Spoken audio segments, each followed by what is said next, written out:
Welcome to another episode of the Arizona Talks interview series. My name is Chris Kline. I'm the president of the Arizona Broadcasters Association, and we are at El Charro Hipster Bar and Cafe today in downtown Phoenix.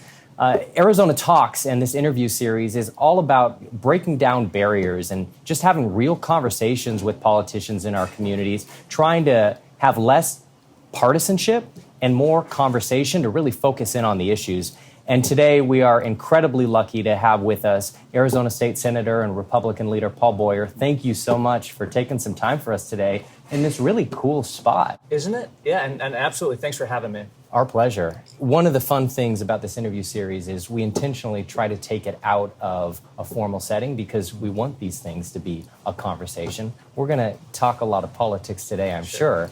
But maybe we just start with where you grew up and how you got the itch to end up where you are today. Sure. Well, I mean, I'd like to start off with this place is great. I already feel like a hipster just being here. There you go. Yeah, I grew up in South Phoenix. Yeah. My dad was a Baptist preacher, and so at Grace Baptist at Lower Buckeye around 35th Ave. After a few years, we moved uptown to Maryville. And for those of you who are born and raised, you get the joke. Moving uptown to Maryville. And then we ended up moving to North Phoenix, where the current district that I represent right now, around 43rd Ave in Bell. Okay. So I ended up going to Deer Valley. Back in the day, I called it Deer Valley 90210. Coming from South Phoenix to there, it was a bit of a culture shock for me. Life is all about perspective, right? Sure, absolutely. Okay, and then somehow you ended up from that into where you are today. So I'm guessing there's a little bit of story there too. Well, my story, I never in a million years thought I would run for politics. I was the editor-in-chief at ASU West, the student newspaper at the time was the West Express, and I was reading the news like I always did in the newsroom, and I'd written my stories and it's done for the day, and then I read about a suicide bombing in Israel, and I about fell out of my chair. It was this time 20 years ago. Now it's called the Seder bombing or the Passover bombing, and where mostly elderly Jews, about 100 were celebrating Passover. Bomber comes in, murders a little over 30 of them. And I'm not Jewish, I'm Christian. But I decided right then and there I was going to learn everything I could about that issue. Yeah. So I did. And fast forward, got a trip to Israel and ended up just getting the bug for politics. Interned for my congressman and worked on the Bush-Cheney re-election, and here I am. You know, the job at the state legislature feels like a really thankless job these days. It doesn't pay a lot in the scheme of things. Most folks have to have a second job or do something else on the side based on that pay. While I think everybody can commend anyone that does this job for their dedication to our community, it still does beg the question, why do you do it? Yeah, that's a great question. And I've thought about that over the years, especially as I'm up for re-election. I'm not this year, but every time I have run, I always wonder, why do I keep coming back? Yeah. And the reason why is to pass good policy. I've realized that there's only in one field, which is this one, where you can do a particular kind of good that you can't do anywhere else. And so for me, it's been whether it's extending the statute of limitations for victims of child sex assault, or whether it's firefighters with cancer and making sure that they get their workers' comp benefits and their medical benefits. Those are the two of the biggest issues that have driven me to keep coming back. So let's talk favorite part of the job and least favorite part of the job. You pick which one first. Sure. Favorite part of the job is when the governor signs a bill you've been working on for several years. So, for example, the firefighter cancer issue. I started in 2017, got a bill passed, thought that we were good. Then the attorneys for the other side, they found a loophole in the law where, no joke, a firefighter would get cancer on the job, and they'd say, okay, here's my massive files with all the fires that I've been involved in. Here's all the exposure reports and so forth. Here's how I got my cancer. And they say, I don't deny you've been in all those fires. Just tell us which fire caused your cancer. Oh, wow. Yeah, because there was one line that said there has to be a reasonable relation of the exposure to the cancer. And so it took me 6 years, but I finally got rid of that line and also made sure that cities were funded. So I got $15 million ongoing for the cities. So they would take care of the firefighter at the outset, and then they get reimbursed on the back end.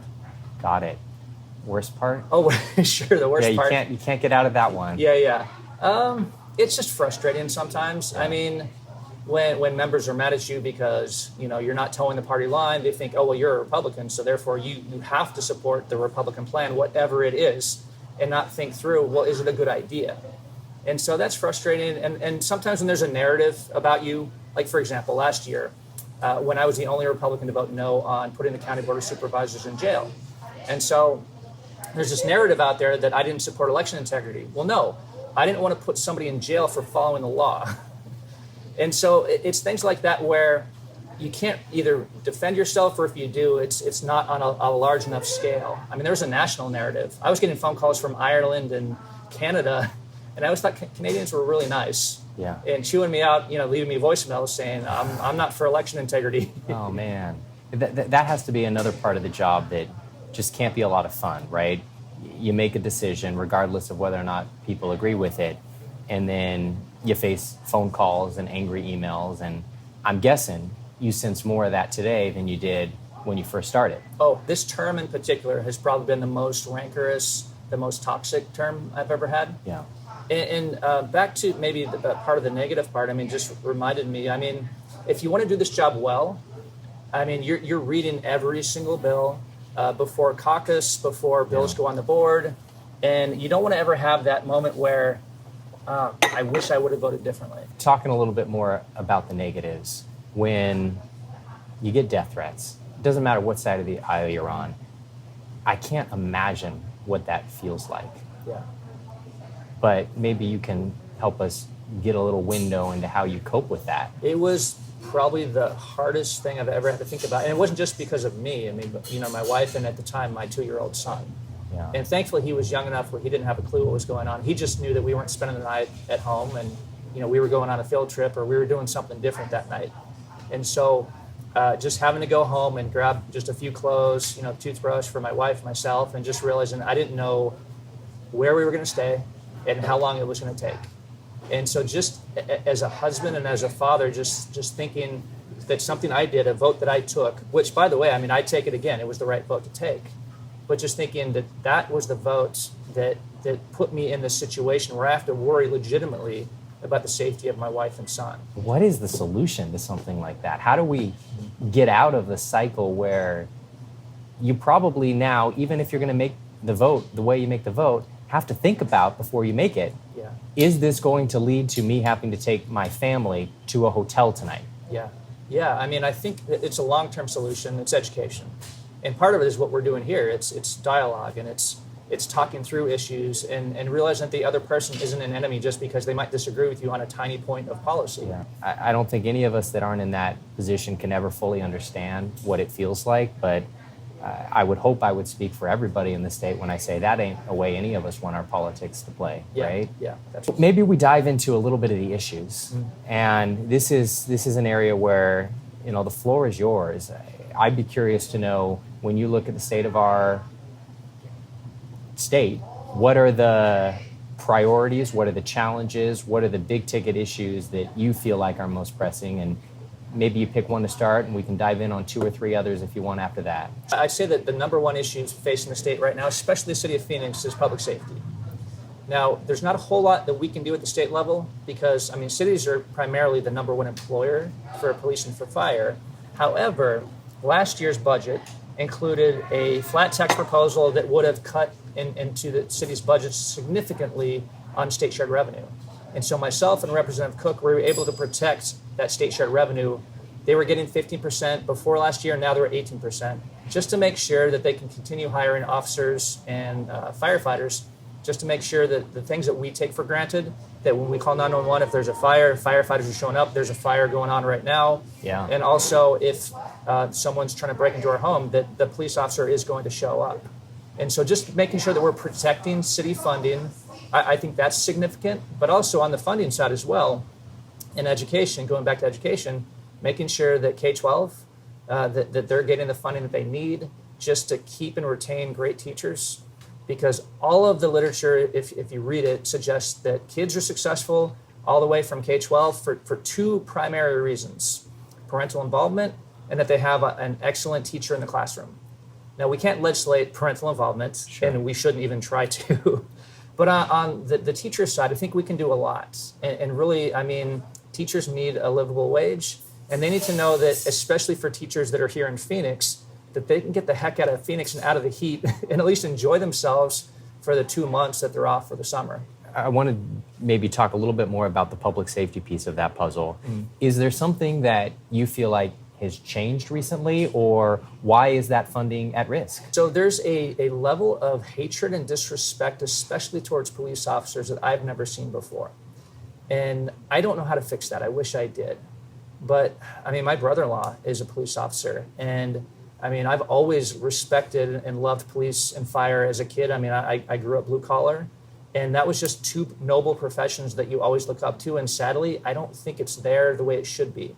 I think we're starting to come back to where people are realizing that our neighborhoods, especially in places like Chicago, New York City, they're getting so bad, in Philadelphia, that I think they're starting to figure it out. And I don't want to get to that point in Arizona where we're scrambling and we're saying, oh my gosh, we need to hire 3,000 more officers than we currently have because this is not functional. One of the things that I always try to do in these situations is try to put myself in somebody else's shoes. And I'm sure you do the same. And when I try to put myself in the shoes of somebody who might be on the opposite side of that, and you look at also all the things that have been caught on camera and all the things that have happened that have bubbled up and led to all sorts of concerns over police brutality, how do you quell those concerns and balance that with what I would hope most people would agree with, which is we want a police department that we can trust and that we feel confident in and that has whatever support is necessary. And yet you have two people that look at them in polar opposite perspectives. Yeah. It, in some senses, feels like it mirrors the state of politics. I don't have that perspective, so I would need to, it's on me to talk to folks that are on the other side who don't support law enforcement, and just to hear their story and to try and understand, as they explain it to me, what's going on and why they don't trust the police. Because I don't think it's an option for us to not have police. I mean, it's a non-starter. We're not going to have social workers respond to 911 calls. I mean, I think we need to settle that from the outset. So we need to make sure that there's an understanding from those that don't support the police, at least trying to understand as best as we can where they're coming from.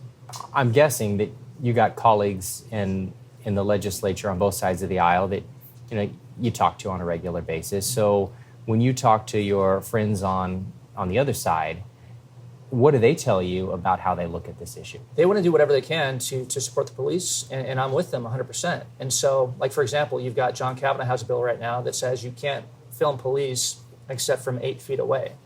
Now, I've seen videos of there's a female officer in Tucson, and there's a guy who's literally right in her face. He's shouting at her so much, he's literally spitting in her face.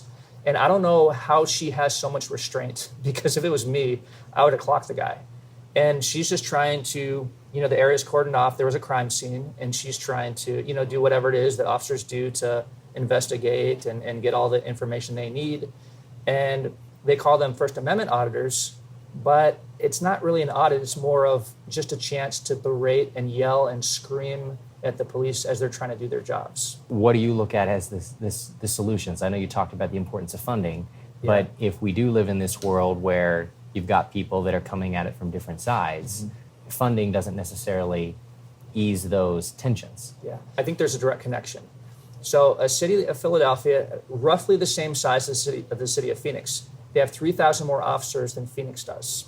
And so when officers are having to do overtime, there's not as many officers. When you've got officers that were detectives or they were, behind a desk, and now they're having to do patrol, and because there's literally not enough officers to do patrol, I mean, that's a problem. Yeah. And so if you do hire more officers, they're not going to be as exhausted because they're not doing as much overtime, and they can focus on the areas that they were hired for. For example, the gang task force. I mean, with DPS, we don't, as far as I know, that's been thinned out. We don't even really have a gang task force, or at least it's a skeleton crew. We segued a little bit into education, and I know this is an area where you've been talking a lot recently. Yeah. So walk me through what you look at as the state of Arizona education and where the needs and priorities are from your perspective. I've been talking to both sides on this one, and I do hear the arguments from both sides. My friends on the right will say, we fund education every single year. We did the 20 by 2020 plan, a 20% pay raise for teachers. We don't get credit for it. We've done additional assistance. We've done all these new dollars. It's the highest it's ever been. And my friends on the left will say, but we're still 49th out of 50 in the entire country. And we're still having a hard time retaining and hiring the best and the brightest. So I hear it from both sides, and I think they're both right. Two things can be true at the same time, right? That's right. Now, not to jump too far ahead, but I think it's helpful for this conversation. Our per capita is so bad in Arizona. We really rely on $30,000 a year, $40,000 a year, mostly, tourism jobs, service industry, the hospitality industry, versus Colorado. They have a lot more higher paying six-figure jobs than we do. And that's why we need more university funding. We need more engineers. We need more STEM careers in the state of Arizona, because while we're spending nearly 48% of all state spending on education, K-12 alone, it's still not enough because our per capita is so bad. We need to grow the pie. At the end of the day, we need higher paying jobs in Arizona.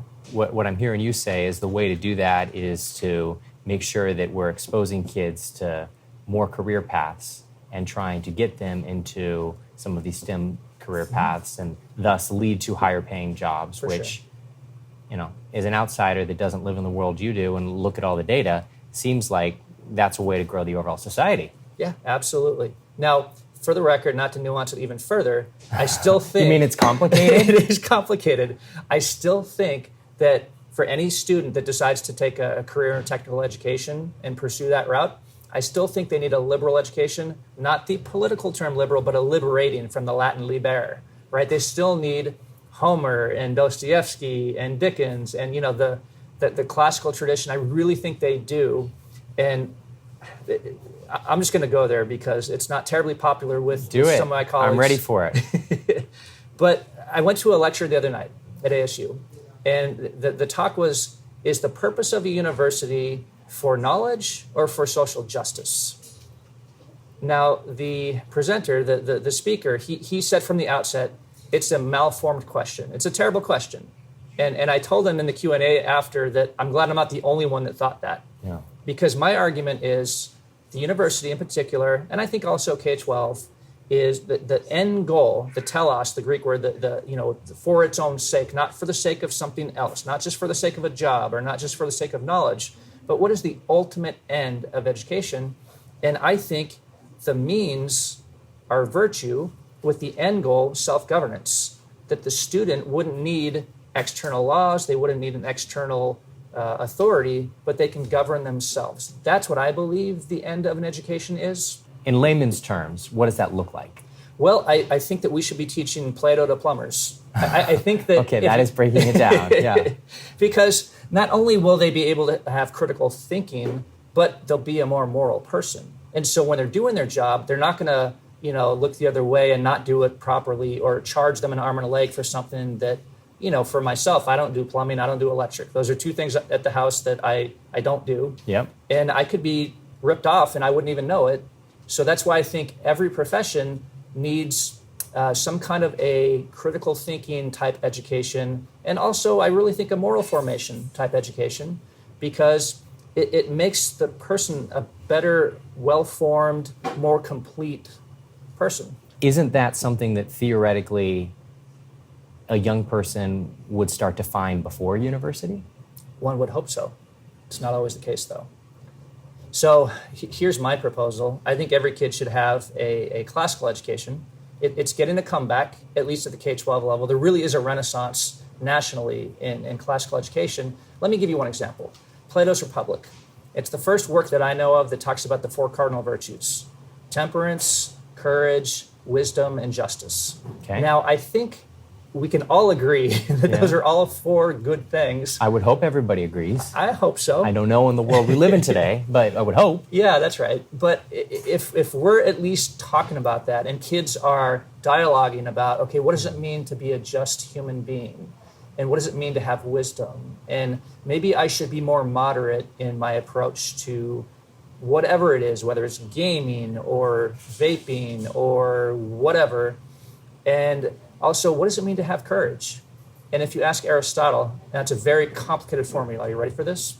Ready. He says the way to obtain the virtue of courage is to act courageously. A little simpler than I expected. Yeah. He says it's a habit. Virtues are habit formation. And so, but just, I think having these great texts and having these conversations with students at the K-12 level, I don't think you can go wrong. When I hear classical education, one of the things my mind goes to is this also debate of charter schools versus public schools. And I know a lot of the charter schools, right, will market themselves as offering a different type of education. So how do you look at that balance? And that's a whole debate in of itself in this state about what funding should go to the voucher program versus to public education, right? And man, we could spend 45 minutes just talking about that. I do think, though, there are district schools that are offering some of those texts. I've seen it at Deer Valley. It's usually in the AP programs, but I don't see why every student couldn't get that. And classical education used to be just education. Now we have to nuance it. Now we have to call it classical education. If you look at the test for an 8th grader back in the early 1900s, most college graduate students couldn't pass it today. I think education has been dumbed down to the point where it's almost not recognizable. And so I think that there should be an attempt to get back to that and to at least start talking about these things. I have a good friend. He says, well, what about C.S. Lewis? I mean, I love C.S. Lewis, but I think he's too modern. And he laughed at that because he was from the 1950s. Yeah. But in my mind, he hasn't been around long enough to know if it stands the test of time, if it's one of those texts that should be read and discussed and dialogued, over and over again. That's a head scratcher too, because you would think that as we have advanced as a society with the advent of as much information as we can get connected to us on a daily basis, that we would be more educated and informed. But it sounds like you're arguing potentially the opposite. We have a lot of knowledge, and we have a lot of knowledge at our fingertips, but I don't know that we have a lot of wisdom, and certainly not as much as even our forefathers. If you look at the type of education that formed the founders, and I know it's a mouthful, but what George Washington received and Thomas Jefferson. Now, Washington was considered an illiterate by Jefferson because Washington didn't speak Greek and Latin. Well, I don't speak Greek and Latin either. Yeah, I'm working on it. Yeah.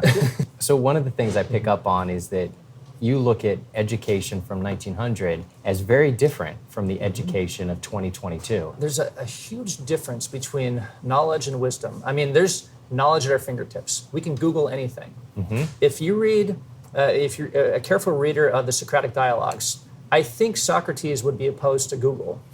Okay. Yeah, he probably would have no idea what we were asking, but yeah, if he knew the concept, okay. Well, he never wrote anything down because he thought that it would take away from muscle memory. Oh. And he didn't think that, he liked what we're doing right now. He loved the dialogue. Yeah. And he thought that dialogue was the best way to get at the truth of what is, or reality itself. Well, what happens when I forget something and I didn't write it down? Yeah, then that's where the muscle memory comes into place. Okay. Yeah. Okay. I can't imagine that when you go and you talk to your state legislature colleagues about things like this, that you're the most popular guy in the room when you start talking about folks that lived hundreds of years ago as a reason for why we should change our education today. So how do you get through to folks that might not have the type of education that you're advocating for? And it's a hard sell sometimes. So my friends on the right, they're very focused on career and technical education. And some of them think that that's the end goal of education, is to get a job. So I fight that battle on my right, and on my left, I fight that education is more than just social activism. Yeah. And so there really is a way to thread the needle, and there really is, I believe, a better approach. And that's what the founding fathers would have considered education, and that's really an education in the classics. Let me give you an example. Cicero's On Duties was one of the most read texts in the late 18th century. Okay. So there's a section in there on just war theory. As far as I know, Cicero was the first to talk about just war theory. And he said that one shouldn't even consider who one's declared war on as an enemy, and one should keep faith even with them. Now think about that for a second. So you've promulgated, you've made known that you've declared war on somebody. Yeah. He differentiates between a war for the enlargement of the republic and for survival. Of course, he said for survival one should fight much harder than just to bring more glory to the at the time the Roman Republic. But to keep faith with one's enemies, so one must not only consider the words that one has said, but the intent behind them. Now think about that. If someone could actually do that, I mean, that would be maybe what Aristotle calls the magnanimous man, the person who does what's just, what's wise, what's temperate, what is courageous, and still does it the right way. But that also assumes that the person that you're having that dialogue with is going to follow that same model. Mm-hmm.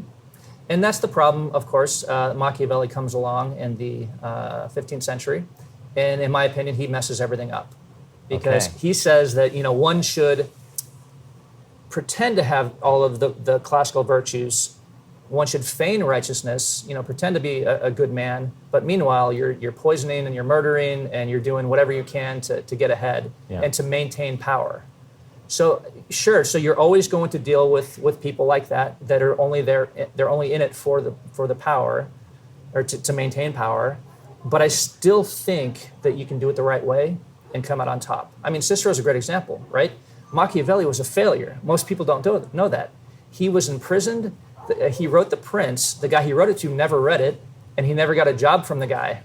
Sure. And so he lived in exile and fantasizing about having dinner with the ancients. I kid you not. The guy dressed up in a toga and had this fantasy he was having dinner with the ancients, versus Cicero, who actually, through just sheer ambition and talent, was able to rise to the highest heights of power in the Roman Republic, the greatest nation in the world at the time, just through sheer talent alone and doing it the right way. And so, but we moderns, we tend to idolize Machiavelli and we dismiss Cicero. And that's why I think it's good to at least talk about. Well, some of that I would guess ties to just the fame culture, regardless of what is said.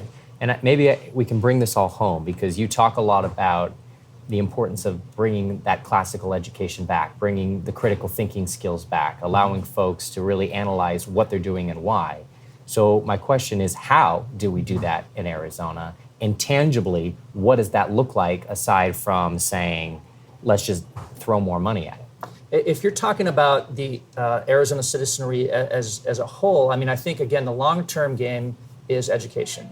I think it's giving more educational opportunities to more students, and not just this one-size-fits-all approach that's based on an agrarian calendar, which we're still on right now. So in the spring, the students would finish school, and then in the summer, they would help harvest the crops. I mean, really, that's why we're still on that calendar today. Sure. And so some schools, like Chandler, have gone to the year-round calendar, and they're pushing back a little bit on that.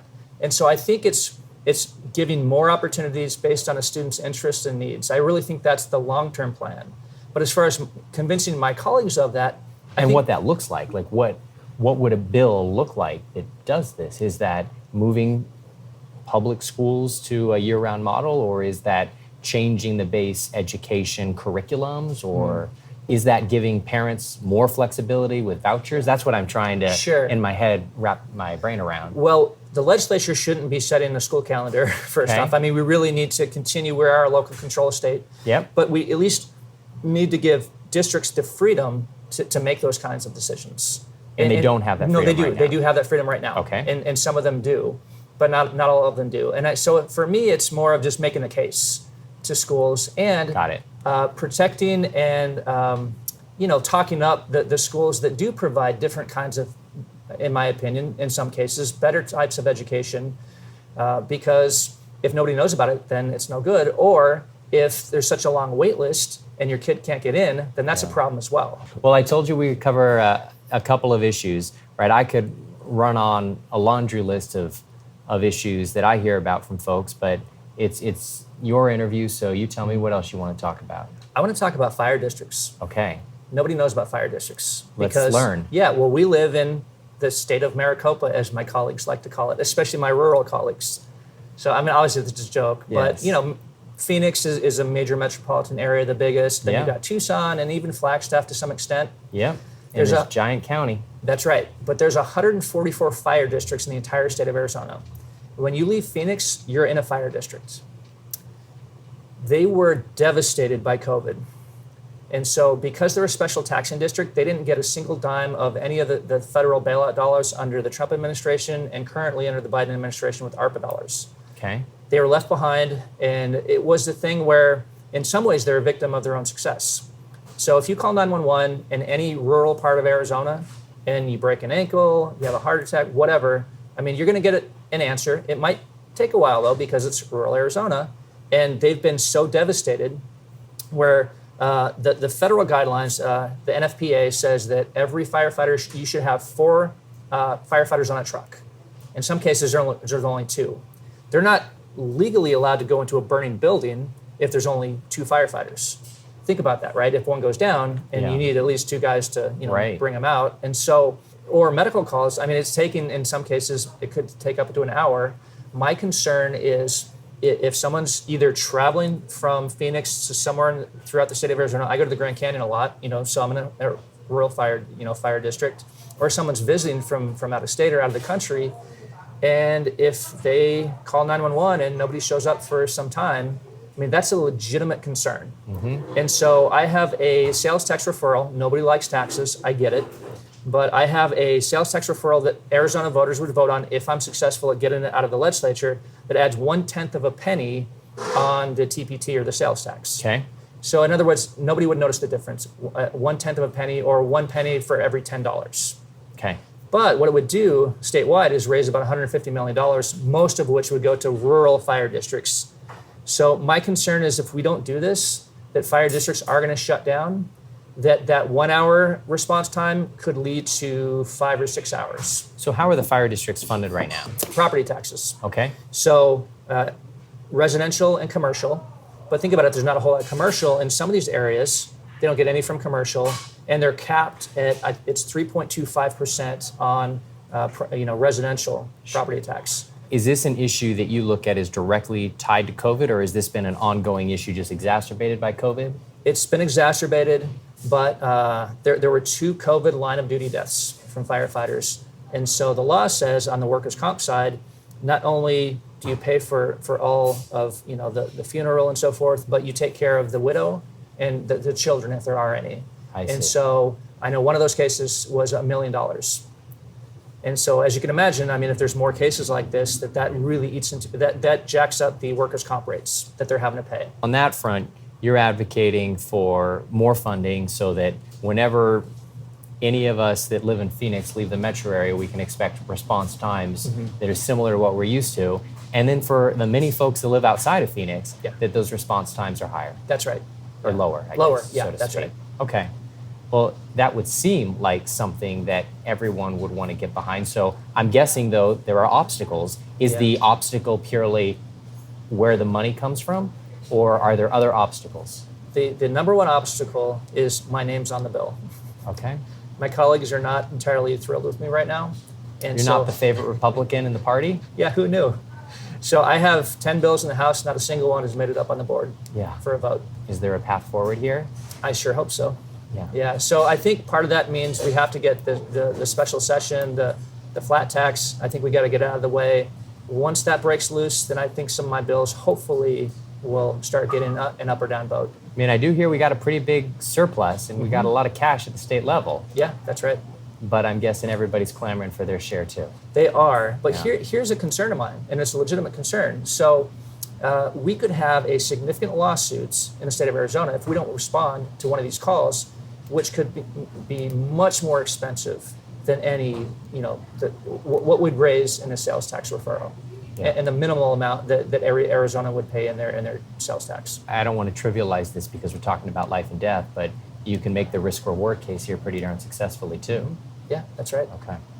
Well, as we get closer to the end of our conversation, I feel like we got to spend a little more time talking about just civil dialogue around these civic issues, because go to anyone's house on a Friday night and politics is probably the one conversation nobody wants to touch, right? Sure. And yet everything we're talking about here is arguably something that we need people across the state to be talking about.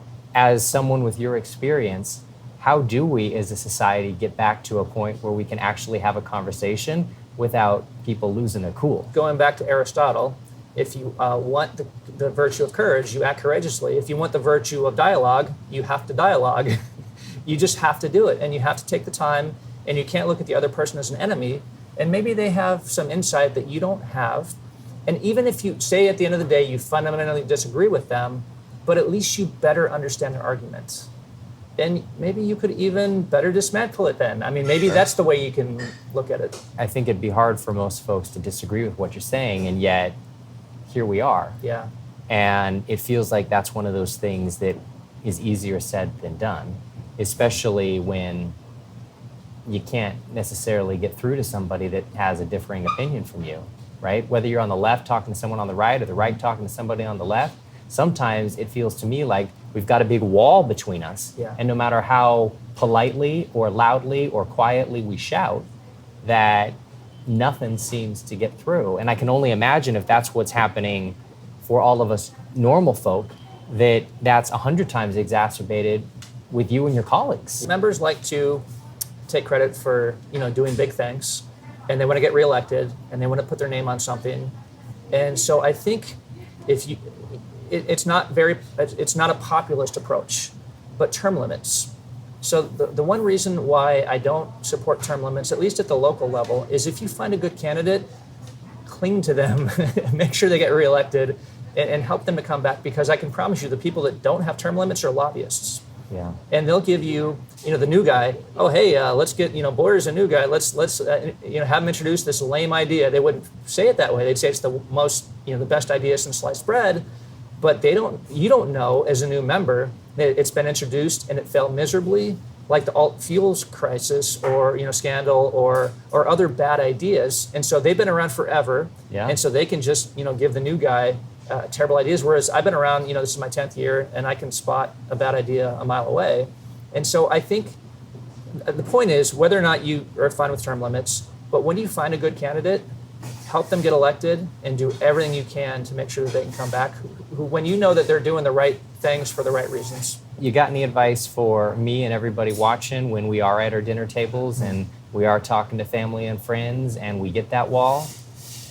What would the classical education that you were so well versed on teach you all of us should try to do to overcome that? I think Plato would have a few things to say to that. Okay. So if you look at Book 1 of the Republic. And I won't write it down because I'm working on the muscle memory, That's right? right, absolutely. Right? I'm learning. It's one of the best texts on the planet. I mean, Alfred North Whitehead said, the entirety of politics is a footnote to Plato's Republic. And I think he's right. So the very beginning, the opening scene. So the Piraeus is the port city off of Athens. It's about 5 miles away, and it's literally going down physically to the Piraeus. Socrates is on his way back up. And Glaucon says, hey, we want you to stay. And Socrates says, no, we're on our way back. And Glaucon says, don't you see how many of us there are? Meaning, if you don't stay, we're going to physically force you to stay. And Socrates says, well, what if I persuade you? And so to answer your question, I think there's this concept, and I see it a lot in politics, persuasion versus force. I see a lot of force, or at least or threats of force. Yeah. And it doesn't have to be physical, but just if you don't vote my way, then your bill's not going on the board. Or if you don't do what I want, then I'm going to take away your committee assignments. Or I'm going to make sure that you don't come back. Or I'm going to make sure that I run a primary candidate against you. And so there's a lot of threats of force versus, hey, this is why this is a good idea. I really think you ought to support it. There's not enough of that going on. So back to the issues. That sounds a lot like what Arizona Talks is all about. That's right. How do you look at the state of our country, the state of our democracy, the state of Arizona? I'm hopeful. I think there's a lot of challenges ahead of us. Water is a big one. If we don't fix our water situation, I don't know how much good any of the great policy that we pass around here will do. Do you feel confident that we're going to figure that out? As someone who owns a house here, probably like you? Yeah, you know what? I was born and raised here. I'd love my son to stay here. And I'd love to stay here, so I'd love to fix it. Now, there's not going to be an immediate fix. That's a fact. There has to be a long-term solution, and that could mean a desalinization plant, but you also have to have conservation. I think you need drip irrigation. I think you need to fix the infrastructure that we have right now. I mean, there's a lot of different ways to tackle it. Yeah. Whether or not this body has the will to do that, I think a lot of members this year want to go home right now, and I don't think there is a lot of will to fix it. And so I just have to stand up and say no until we do fix it. And then I know you're stepping away, at least for now, after this term from the legislature.